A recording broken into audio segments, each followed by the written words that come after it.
Everyone, welcome back to my channel. This is Pramila Yadav. उम्मीद करती हूँ आप सब बहुत अच्छे होंगे। लास्ट क्लास में हमने चाइल्ड डेवलपमेंट का इंट्रोडक्शन का लेक्चर लिया था। आज हम बात करेंगे ग्रोथ एंड डेवलपमेंट के बीच में डिफरेंस क्या होता है। सीटेट के पता नहीं कितने प्रीवियस ईयर में ग्रोथ और डेवलपमेंट से रिलेटेड एमसीक्यू पूछा गया है। इंपॉर्टेंट टॉपिक है, इसलिए इसको बहुत अच्छे से आप समझ लीजिए। देखिए, अगर मैं आपको बेसिक आइडिया बताऊं, जो ग्रोथ होती है यानी जिसको हम कहते हैं वृद्धि, वृद्धि है ये सिर्फ और सिर्फ हमारे फिजिकल एस्पेक्ट से रिलेटेड होती है। किससे रिलेटेड होती है? हमारे फिजिकल एस्पेक्ट यानी जो हमारी शारीरिक संरचना है उससे रिलेटेड होता है। और अगर हम बात करें डेवलपमेंट की, अगर हम बात करें विकास की, तो इसमें हमारे तीन के तीन डोमेन्स आते हैं।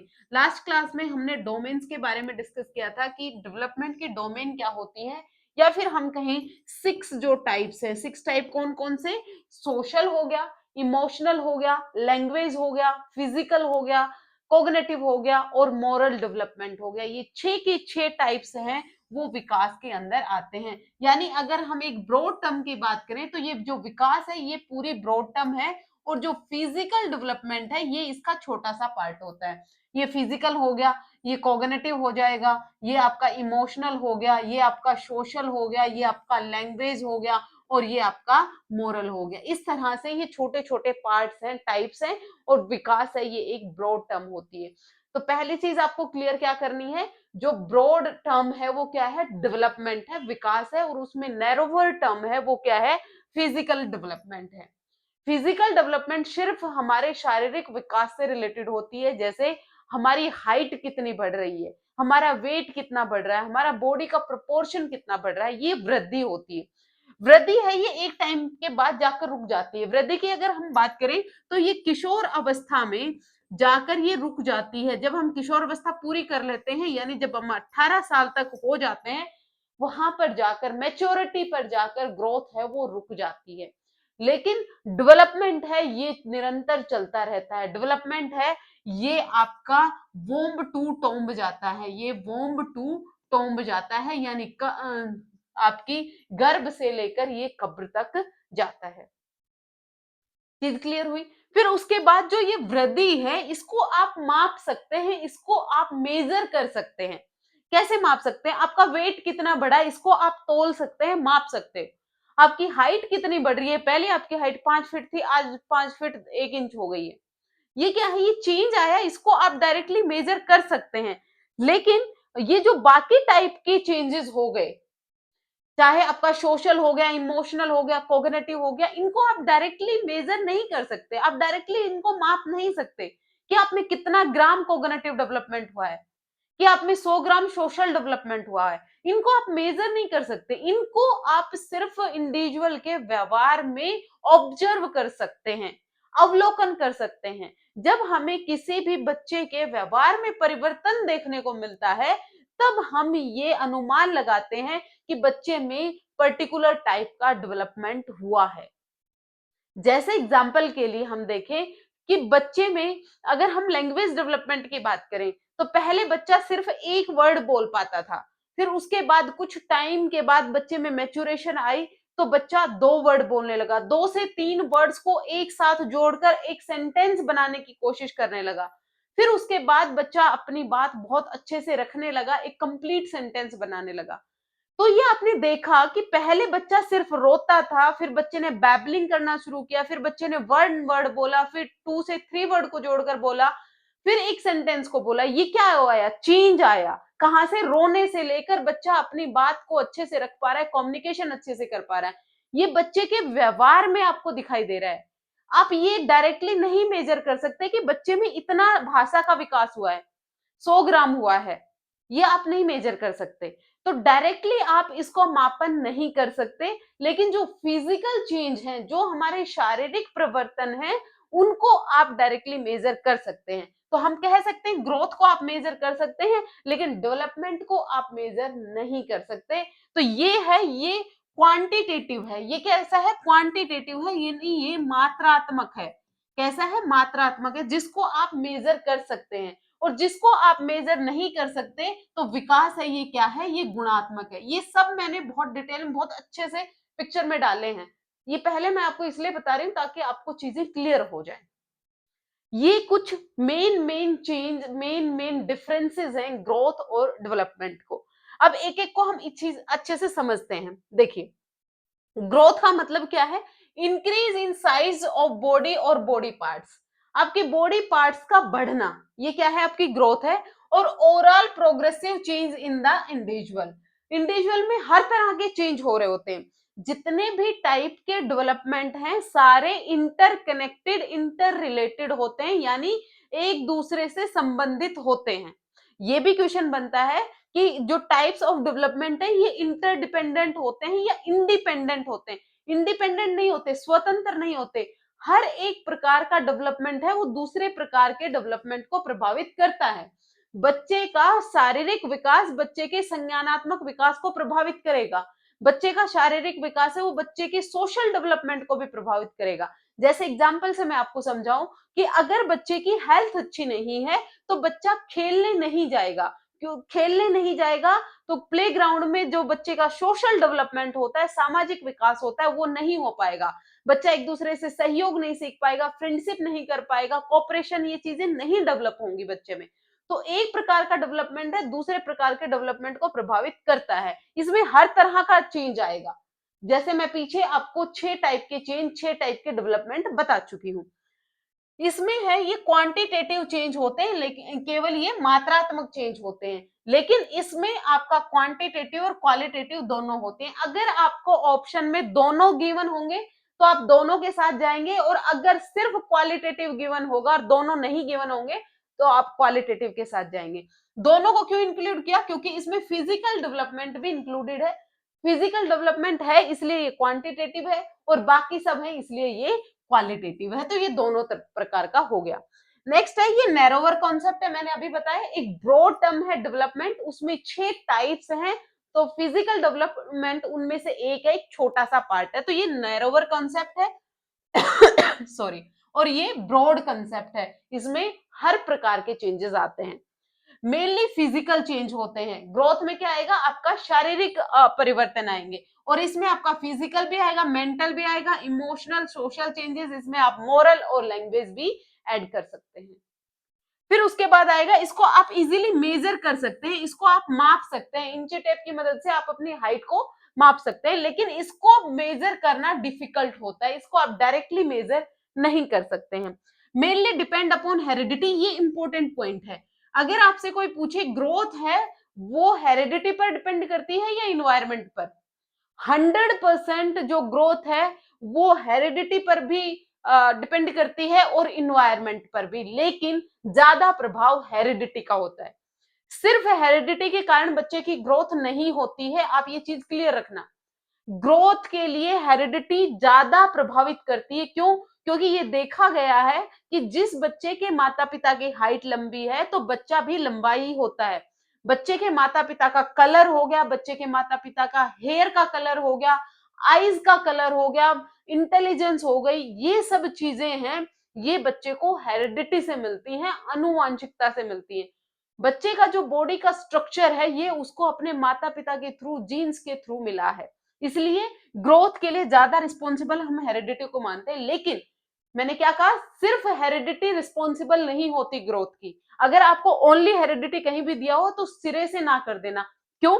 क्योंकि अगर बच्चे को सिर्फ हेरिडिटी रिस्पॉन्सिबल होती तो आप बच्चे को न्यूट्रिशन की जरूरत ही नहीं है। आप बच्चे को न्यूट्रिशन मत दीजिए, बच्चे को आप प्रोटीन मत दीजिए, बच्चे को आप कार्बोहाइड्रेट, जो फैट्स हैं, जो मिनरल्स हैं, जो विटामिन हैं, उनसे भरपूर खाना मत दीजिए। तो बच्चा अपने हाईएस्ट पोटेंशियल तक पहुंच ही नहीं पाएगा। जो ट्रेड्स उसे माता पिता के थ्रू मिले उसको अनफोल्ड करने के लिए इन्वायरमेंट का अच्छा होना जरूरी होता है।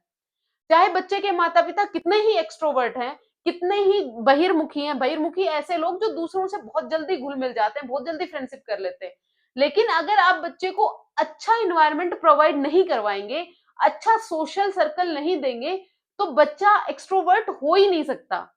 आसपास के लोग अगर उसकी फीलिंग्स का मजाक बनाएंगे, उसकी बात को कहने ही नहीं देंगे, तो वो अपने आप धीरे धीरे इंट्रोवर्ट हो जाएगा। ज्यादा प्रभावित करती है हेरिडिटी, लेकिन इन्वायरमेंट भी रिस्पॉन्सिबल होता है। मैंने एग्जांपल से आपको बताया। यहाँ पर depend on heredity and environment, दोनों का ही रोल होता है। Occur up to a certain age, ये सर्टेन एज पर आकर रुक जाती है, लगभग 18 साल पर आकर रुक जाती है। हम ये मानते हैं कि 18 साल तक बच्चे की जितनी हाइट बढ़नी है, जितना बॉडी का प्रोपोर्शन होना है वो बढ़ लिया है। बच्चे के लंग्स का डेवलपमेंट, किडनी का डेवलपमेंट, हार्ट का डेवलपमेंट, ब्रेन का डेवलपमेंट जितना होना होता है वो 18 साल तक हो जाता है, उसके बाद नहीं होता है। लेकिन ये जो डेवलपमेंट है, जो आपका विकास है, ये जीवन पर्यंत तक चलता रहता है। जैसे आप नई चीजें अपने आसपास के लोगों के साथ हर एक उम्र में सीखते रहते हैं, सीखने की कोई उम्र नहीं होती। आप नई लैंग्वेज सीखते हैं, वो आप ओल्ड एज में भी सीख सकते हैं। दूसरों के साथ किस तरह से बिहेव करना है, ये आप किसी भी उम्र में सीख सकते हैं। आप जरूरी नहीं अपने से बड़ों से सीखे, अपने छोटों से, अपनी की उम्र के बराबर वालों, अपने से बड़ों से, हर किसी से सीखा जा सकता है। सीखना है, डेवलपमेंट है, चेंजेस हैं, वो मनुष्य में जीवन पर्यंत तक चलते रहते हैं। पार्ट ऑफ डेवलपमेंट, ये मैं आपको बता चुकी हूँ, डेवलपमेंट का पार्ट है include growth as a aspect.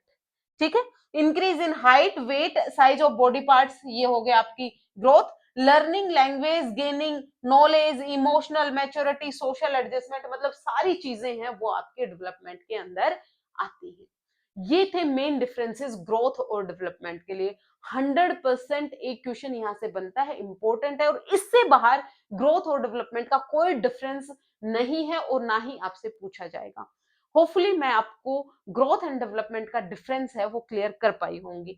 तो उसके अलावा हम डिस्कस करेंगे थोड़ी सी चीजें और जो डेवलपमेंट के बारे में है। डेवलपमेंट की थोड़ी सी कैरेक्टरिस्टिक्स के बारे में आप समझ लीजिए। Development is life long, development है वो आजीवन तक चलता रहता है। जैसे ही बच्चा माँ के गर्भ में आया तब से लेकर और टिल डेथ तक बच्चे का डेवलपमेंट चलता रहता है। जब बच्चा माँ के गर्भ में आता है तभी से बच्चे का फिजिकल डेवलपमेंट होना शुरू हो जाता है। लगभग इतना बच्चा हमें गोद में मिलता है जब वो जन्म लेता है, एक सेल से, दो सेल्स के कॉम्बिनेशन से शुरू होता है।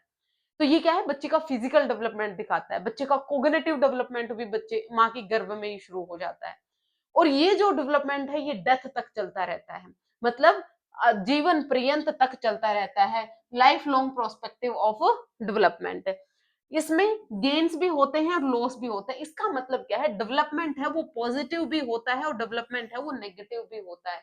जब हम कोई अच्छी चीजें सीख रहे हैं, पॉजिटिव चेंजेस हमारे अंदर आ रहे हैं तो डेवलपमेंट पॉजिटिव होगा, और अगर नेगेटिव चेंजेस आ रहे हैं तो वो डेवलपमेंट नेगेटिव होगा। जैसे बच्चा है वो लगभग सॉरी 6 नहीं, 1 साल के आसपास बच्चे में दांत के निकलना शुरू हो जाता है। 1 साल भी ज्यादा हो गया, शायद 8 मंथ के बच्चे के आसपास ना, 8 महीने का जो बच्चा होता है उसके दांत निकलना शुरू हो जाते हैं। दांत निकलना क्या है, फिजिकल डेवलपमेंट है। लेकिन जब बच्चा 5 से 6 साल में होता है तो वही दांत टूटने शुरू हो जाते हैं, जो दूध के दांत बोलते हैं, मिल्क टीथ बोलते हैं, वो टूटना शुरू हो जाते हैं। तो ये क्या हो रहा है, नेगेटिव। ये क्या है, ये नेगेटिव डेवलपमेंट है, ये टूट रहे हैं। और यहाँ पर था जब दांत निकल रहे थे तो ये पॉजिटिव डेवलपमेंट था। कोई भी बुरी आदत अगर आपकी हैबिट में परमानेंट हो जाए तो वो नेगेटिव डेवलपमेंट हो जाता है। डेवलपमेंट हमेशा परमानेंट चेंज को कहेंगे, स्थायी परिवर्तन को कहेंगे। जब तक डेवलपमेंट, जब तक आपके व्यवहार में परिवर्तन स्थायी नहीं होगा तब तक हम उसे डेवलपमेंट नहीं कहेंगे, विकास नहीं कहेंगे। स्थायी परिवर्तन जब आएगा जब हम उसको डेवलपमेंट कहेंगे। जैसे ओल्ड एज में जो हमारी मेमोरी लॉस होना शुरू हो जाता है, चीजें याद नहीं रहती, तो वो क्या है, नेगेटिव डेवलपमेंट है। नई भाषा सीख रहे हैं तो वो पॉजिटिव डेवलपमेंट है। क्लियर, डेवलपमेंट पॉजिटिव और नेगेटिव दोनों हो सकते हैं, और ये जन्म से लेकर मृत्यु तक चलता रहता है, या मैं कहूं गर्भ से लेकर कब्र तक चलता रहता है। Different processes are interconnected. हमने 3 डोमेन्स की बात करी थी, 3 प्रोसेस की बात करी थी। उन्हीं 3 प्रोसेस को हम फर्दर डिवाइड करते हैं 6 टाइप में। 6 के 6 टाइप हैं, वो एक दूसरे से कनेक्टेड हैं, एक दूसरे को प्रभावित करते हैं। विद एग्जांपल अभी मैंने आपको एक्सप्लेन किया है। 3 डोमेन्स कौन सी है, बायोलॉजिकल को ही हम फिजिकल डोमेन कहते हैं, कॉग्निटिव डेवलपमेंट और सोशियो इमोशनल डेवलपमेंट। ये सभी एक दूसरे को प्रभावित करते हैं। नेक्स्ट है development is multi directional. Development है ये मल्टी डायरेक्शनल होता है। देखिए जब हम प्रिंसिपल पढ़ते हैं तो 2 चीजें हैं, मल्टी डायरेक्शनल और मल्टी डायमेंशनल। मल्टी डायमेंशनल हम प्रिंसिपल में पढ़ेंगे। यहाँ पर मल्टी डायरेक्शनल का मतलब क्या है, डेवलपमेंट की कुछ एबिलिटीज इंक्रीज होती हैं जबकि कुछ डिक्रीज होती हैं। जैसे अभी मैंने पॉजिटिव और नेगेटिव की बात करी, ये अभी हम बात कर रहे हैं कि जो डिफरेंट डिफरेंट एस्पेक्ट हैं उनकी। देखिए एज बढ़ने पर एक्सपीरियंस और विजडम तो बढ़ता है, जब हमारी एज बढ़ी तो आपको एक्सपीरियंस भी मिलेगा और विजडम भी मिलेगा, लेकिन रनिंग जो स्पीड है, अगर आपको कोई दौड़ाए वो कम हो जाती है, रिटेंशन स्पीड है वो आपकी कम हो जाती है। यानी डेवलपमेंट हर डायरेक्शन में सेम नहीं होता है। यानी डेवलपमेंट आपका पॉजिटिव भी हो सकता है, डेवलपमेंट आपका नेगेटिव भी हो सकता है। नेक्स्ट देखिए, डेवलपमेंट इज प्लास्टिक, यानी ये लचीला होता है। इसका मतलब क्या है कि इंसान अपनी स्किल्स और एबिलिटीज इंप्रूव कर सकता है। ऐसा नहीं है कि एक बार जो डेवलपमेंट हो गया वो पर्टिकुलर एक फिक्स्ड उसी टर्म्स में होगा, उसमें कोई चेंज पॉसिबल नहीं है। आप बच्चे का एनवायरनमेंट चेंज कर देंगे तो बच्चे का डेवलपमेंट भी चेंज हो जाएगा। अभी बच्चा एक ऐसे एरिया में रह रहा है जहां पर ज्यादा रिसोर्सेज अवेलेबल नहीं है, उसको पढ़ने के लिए जो टीचिंग लर्निंग मटेरियल चाहिए वो अवेलेबल नहीं है। आप बच्चे को टीचिंग लर्निंग मटेरियल अवेलेबल करवाइए, आप उसको कंप्यूटर या लैपटॉप प्रोवाइड करवाएं, तो आप देखेंगे बच्चे की लर्निंग है वो बढ़ गई है। क्यों? क्योंकि आपने बच्चे का एनवायरनमेंट चेंज किया, आपने बच्चे को रिसोर्सेज अवेलेबल करवाए। तो डेवलपमेंट है वो फ्लेक्सिबल होता है। वो किस पर डिपेंडेंट करता है? इन्वायरमेंट पर। हेरिडिटी है वो कांस्टेंट रहती है। हेरिडिटी तो जो जीन्स जो करेक्टरिस्टिक आपको एक बार कंसेप्शन के टाइम माता पिता के थ्रू मिल गई, वो मिल गई, वो लाइफ लॉन्ग वही रहेंगे, उनमें चेंज पॉसिबल नहीं है। लेकिन इन्वायरमेंट में आप चेंज कर सकते हैं। इन्वायरमेंट में चेंज कर पाने के कारण आप डेवलपमेंट में भी चेंज कर सकते हैं। हर व्यक्ति की लर्निंग और इंप्रूवमेंट की कैपेसिटी होती है। हर एक इंसान सीख सकता है, इंप्रूवमेंट भी कर सकता है। ओल्ड एज में भी कोई नई लैंग्वेज सीख सकता है, कंप्यूटर स्किल्स सीखी जा सकती है, लेकिन सभी लोगों के लिए प्लास्टिसिटी सेम नहीं होती। ये चीज क्लियर होनी चाहिए, क्योंकि बच्चों में इंडिविजुअल डिफरेंसेस पाए जाते हैं। हर एक बच्चों में व्यक्तिगत विभिन्नताएं पाई जाती हैं। सीखने का तरीका अलग होता है, सीखने की गति अलग होती है। हर एक बच्चा एक दूसरे से डिफरेंट होता है, इसलिए ये जो प्लास्टिसिटी है वो अलग अलग होती है। जब हम इंडिविजुअल डिफरेंसेस पढ़ेंगे तो और डिटेल में इसको समझेंगे। Development is influenced by historical conditions, ऐतिहासिक अगर गतिविधियां हुई हैं उससे जो डेवलपमेंट है वो प्रभावित होता है। अभी हम सब कोरोना से निकले हैं, तो कोरोना ने कितनी लाइफ चेंज कर दी लोगों की, जो लाइफस्टाइल है उसमें कितना चेंज आया। तो ये जो हिस्टोरिकल इवेंट्स होते हैं इससे भी डेवलपमेंट पर प्रभाव पड़ता है। जैसे और हम एग्जांपल लें, अगर पर्टिकुलर एक फैमिली की अगर माता पिता का डाइवोर्स हो जाता है तो वो बच्चे के डेवलपमेंट को बहुत बुरी तरह से प्रभावित करता है। अगर बच्चे को कोई ऐसे डिजीज हो गई जो लंबे टाइम तक चल रही है, क्रोनिक डिजीज जिसे बोलते हैं, वो भी बच्चे के डेवलपमेंट को प्रभावित करती है। जैसे हमने डिफरेंट टाइम पीरियड में लोगों के एक्सपीरियंस बदल देते हैं। कोरोना के टाइम में हमारे कितने एक्सपीरियंस बदले, जो ऑनलाइन टीचिंग आई वो वहीं पर आई, उससे पहले तो कहीं रोल था ही नहीं। तो ये क्या हुआ? ये चेंजेस आए। फ्रीडम स्ट्रगल के समय युवाओं की सोच आज की युवाओं से अलग थी। पहले जो फ्रीडम से पहले युवाओं की सोच थी वो अलग थी, आज के लोगों की अलग है। तो ये हिस्टोरिकल इवेंट्स जो आते हैं उसके कारण डेवलपमेंट पर प्रभाव पड़ता है। डेवलपमेंट डिपेंड अपॉन कॉन्टेक्स्ट, आप कॉन्टेक्स्ट में किस तरह की विकास की जो परिस्थितियां हैं उन पर भी डिपेंड करता है। यानी हम बात करें फैमिली से लेकर आपका किस तरह का आपका क्लाइमेट है, वहां तक बच्चे के डेवलपमेंट को प्रभावित करते हैं। बायो इकोलॉजिकल मॉडल थ्योरी दी थी ब्रॉन फ्रेन ब्रूनर ने। उन्होंने इसी को एक्सप्लेन किया था कि किस तरह से जो कॉन्टेक्स्ट है वो बच्चे के डेवलपमेंट को प्रभावित करता है। बायो इकोलॉजिकल थ्योरी मैंने बहुत डिटेल में करवा रखी है, अगर आपको वो करनी है तो आप कर लीजिए, बाकी हम फिर से उस थ्योरी को अच्छे से एक्सप्लेन करेंगे।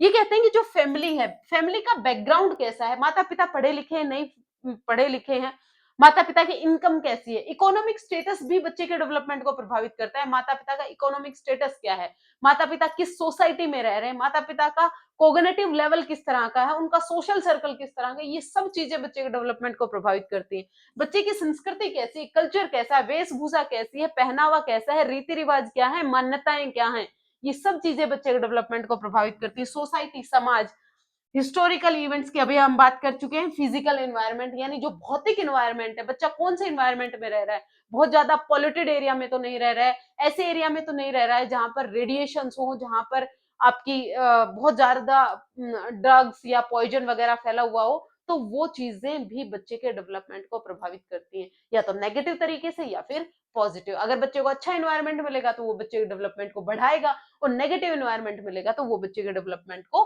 घटा देगा। ये हम बात कर ही चुके हैं ग्रोथ एंड डेवलपमेंट के डिफरेंस के बारे में। होपफुली आपको ये क्लियर हुआ होगा। अगर आपको वीडियो पसंद आता है लाइक शेयर सब्सक्राइब जरूर कीजिएगा। और कमेंट करके बताइएगा आज की क्लास आपको कैसे लगी। आज के लिए इतना ही, मिलते हैं फिर से